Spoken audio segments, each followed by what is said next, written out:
I was thinking the other day about an undergrad class that I teach on study skills and how to be successful in college. And I was trying to figure out, how can I encourage my students to complete their homework, to turn it in? They don't always turn it in, and when they do, they don't seem to follow all the writing suggestions that I give them. Sometimes it's just punctuation and formatting, but other times it's basic organization and even a thesis statement. But I'd really like them to simply put in the effort and turn in the work. Without work, I can't help them with their writing. And this is how action research starts. I have a problem. Well, actually, I have two problems. If we get looking at it, I have a lot of problems, but let's just focus on two today. Problem number one, my students don't like to do their homework. And problem number two, their writing's not so great. Now we need to determine some common causes of the two so I can find a possible solution. Number one, maybe my students are simply lazy. Yeah, but that doesn't really get me anywhere. I can't actually work with that. Number two, perhaps they don't see the benefit of doing homework. That one might work, but other than failing them, passing out Fs, or maybe giving them candy when they walk in with their homework, it's not going to be too fruitful. Now there is a third option.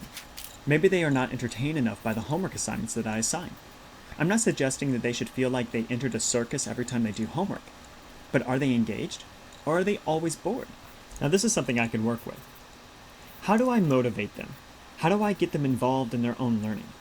I need to look at what I'm doing already. One, I usually assign a chapter of reading each night and ask them to write maybe a 2-page response in which they relate the concept from their chapter to their life, to their schoolwork.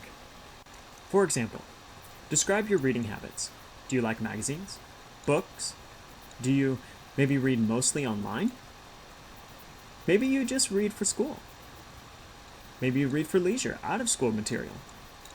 Discuss how reading techniques that you found in Chapter 8 can improve not only your reading, but your study habits too. So what am I not doing? Well, what if I had them write online? Maybe blogging. They could even link other websites, videos, and findings online to the responses for further explanation and support. I could cut the writing requirement down by half, having them only write 1 page, and then they could respond to 2 other students' reflections. That would make up for the other page. Sound familiar? And since I teach 2 sections of the course, I could even implement 2 different frequencies of online writing and compare them.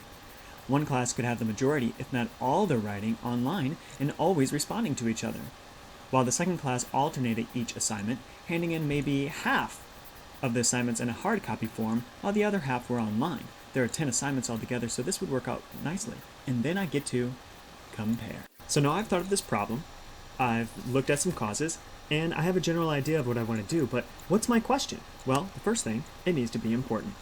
It needs to address the problem directly and for the benefit of the students, and probably myself too. Number 2, it needs to be manageable. The question should not be too broad, like, how can I help the students turn in homework, but not too narrow either. I really need to look for something right in the middle. Third, it must be contextual to the class. I don't want to reconstruct my whole class or add extra work on myself or my students. It shouldn't be about what I need to add onto my class to improve it, but what I can change or adjust to improve the situation. Fourth, the question needs to have focus, as it actually relates to the classroom, to the problem at hand, and to the student.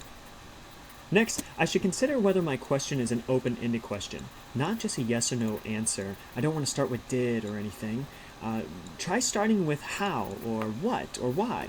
If you're looking for a yes or no answer in this field, you're barking up the wrong tree, am I right? And finally, the question should be reflective. You should be able to reflect upon your findings, not only in the data and what it says about your students in the classroom, but also what it reflects upon yourself and your strategy. So let's get back to my students. Okay, there's a guy, and there's a girl. Okay, now here we're back. The problem is that they don't like to do their homework, and generally, I need them to do that. And some causes that I thought of is that they're not engaged, they're bored, and they don't see the benefit. And I've reached a general idea of how I might look at a solution. I decided that I'm going to use some technology, some blogging, and responding back and forth through that. So now I'm back to, what is my final research question going to be? Well, here's what I come up with. How will incorporating technology, the internet, into homework assignments improve participation and motivation? Let's see if it fits our characteristics. 1, is it important? Yes, it's about student success and how I can improve my teaching strategies. Is it manageable? Well, the use of technology focusing on the internet is narrow enough to place some limitations so it doesn't get out of hand, but it's not too broad. Is it contextual?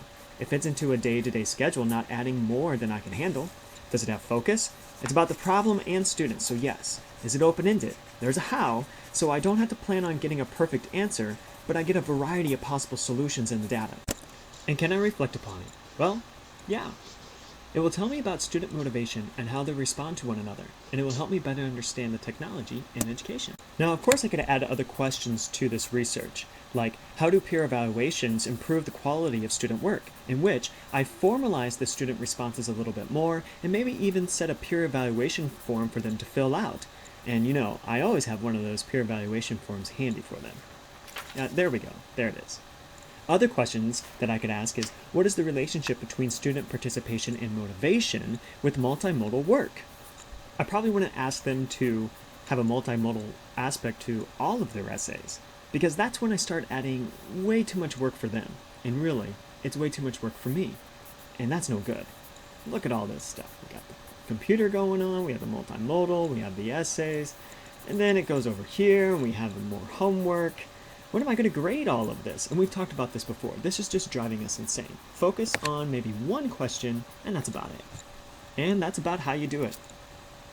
First, look at any problem that you have in the classroom. Then look at the common causes that are leading to that. Are they bored? Are they not engaged? What's going on? Do you need more technology? But of course, these are just ones that I've used. Then you need to determine a possible plan of action. Look at that question. Is it having all of those characteristics that we just talked about? And then develop the question. And after that, you have the next step, the fun part, doing it. But that's a completely different notebook.